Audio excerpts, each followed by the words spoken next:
doing out there. And he I came back and played really well.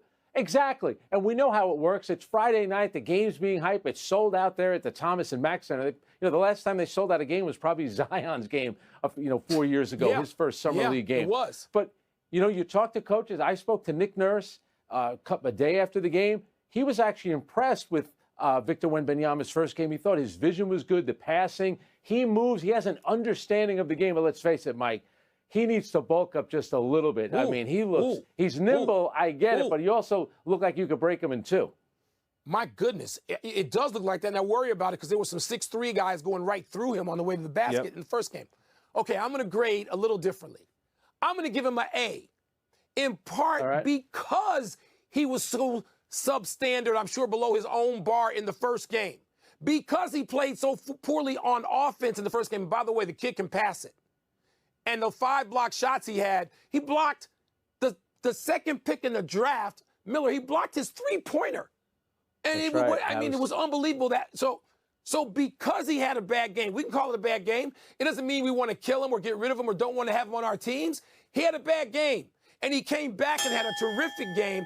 And because he did that, and because of the way he can critique himself, and not take himself too seriously, but seems to hold himself to a standard, what I've seen so far is I love the kid. You want to see how they bounce back from a bad game. We just saw it. Good for him. Yeah. Let's take a break. Coming up, Vlad Jr. won the home run derby, but was his performance the most impressive of the night?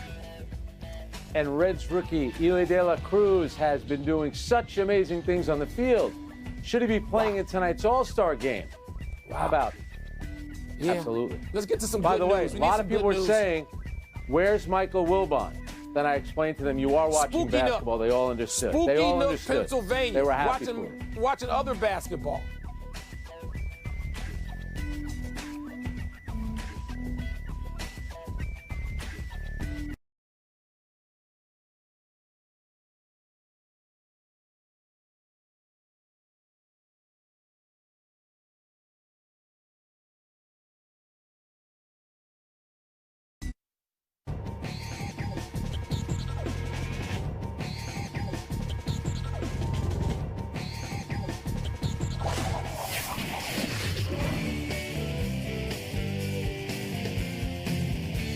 Time to fill in some blanks with Fill In Frank.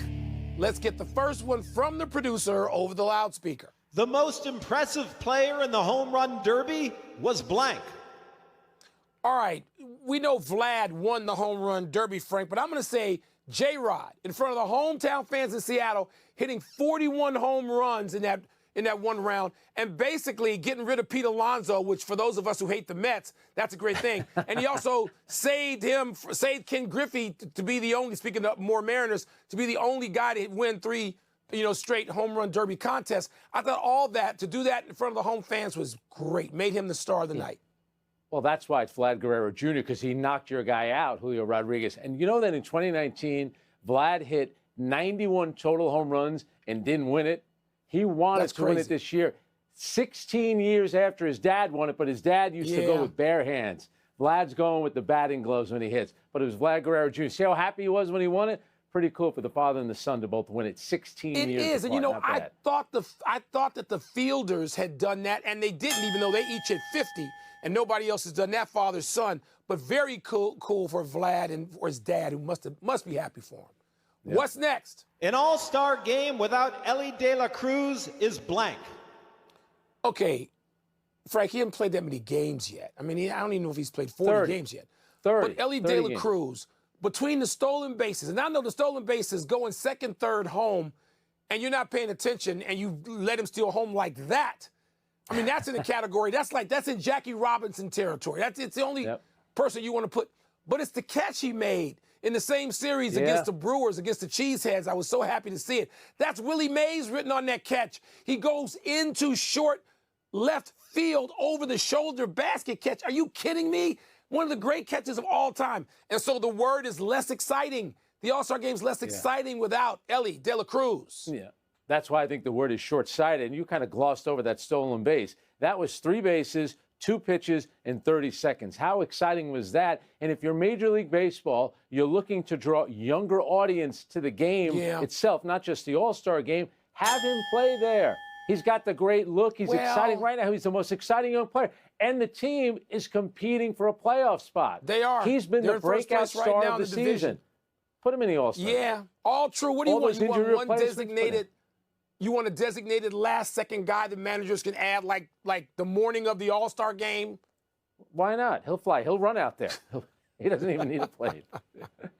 That's the final word. Let's take one last break, but still to come. A #1 seed goes down at Wimbledon. And Bob Huggins says he deserves his job back at West Virginia. Can we just say right now, no, he doesn't. Good luck with that. No, good luck with that. He doesn't. Spoiler alert. No, Bob Huggins does not deserve his job back. Please. No. Tonight on SportsCenter at 6 Eastern. Live from Las Vegas with the latest comments from Zion and the Pelicans' plans for their franchise player. Plus, after the firing of Pat Fitzgerald, what's next for the Northwestern football program and their former coach? And 6 days away from the deadline, where do the Giants and Saquon stand on a long-term deal? SportsCenter, 6 Eastern on ESPN.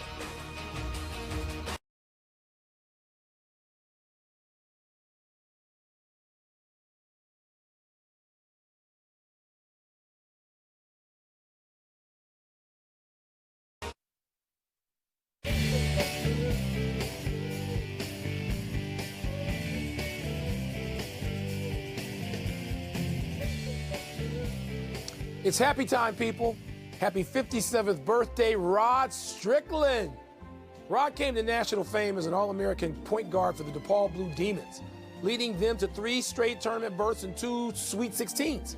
He was selected 19th overall in the first round by the New York Knicks, the first of 9 different NBA franchises he played for in 17 seasons, with career averages of 13 points and 7 dimes a game, which doesn't speak to his flair.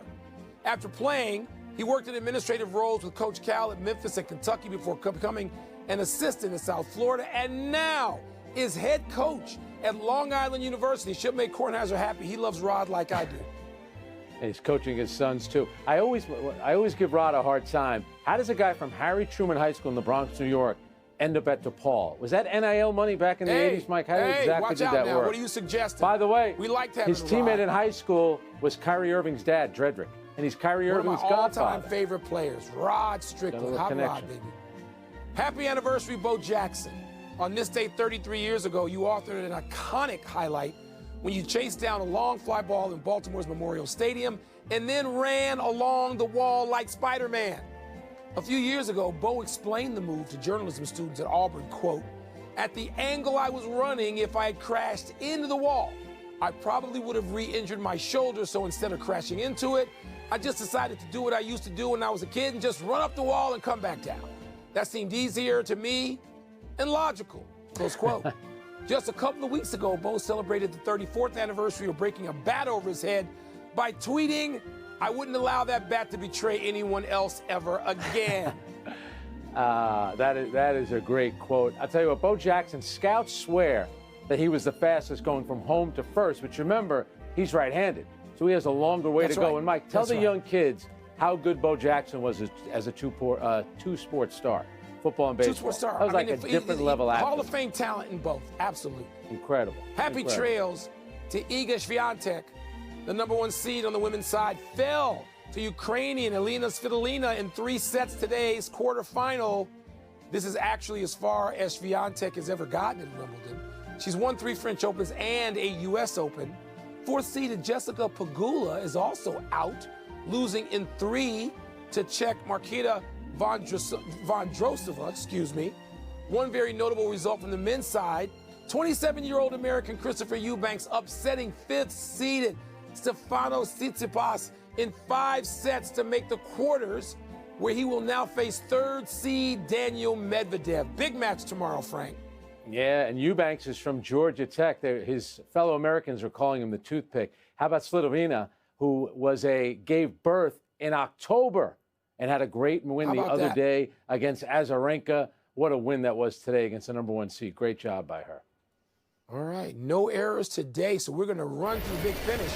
Bob Huggins said he never submitted a resignation and should still be employed by West Virginia. Your thoughts? This sounds like a way to get money out of West Virginia, does it not, Mike? It kind of sounds like that. Yeah. Adam Silver, who was in Las Vegas, he said that Vegas and Seattle would be under consideration if the league decides to expand. You like those choices? Logical. You got to go to Vegas, and Seattle never should have been without a franchise. Never. Never. Good PGA Tour COO Ron Price told Congress that the level of Saudi funding in a merger would be north of $1 billion. Frank, your thoughts? Oh, so that's why they did it. They did it for the money. I couldn't figure that out. Tyson Fury has agreed to box former MMA heavyweight champs Francis Ngannou. Are you intrigued? Ngannou's a tough dude. That's a one-round fight. Tyson Fury will hit him once, somewhere right around here, and he's done. Last one, MLB All-Star Game tonight. Who you got? Dusty Baker said he put out a good lineup. I like the American League. We're out of time. Okay. Thanks for watching. I'm Frank Isola. I want to see if Elena Deladano is going to play for the Mystics against the Storm tonight, so I got to click it. I'm Mike Wilbon. Same time tomorrow, Knuckleheads. You can get PTI's podcast on the ESPN app or Apple Podcast. And now, here's SportsCenter. PTI.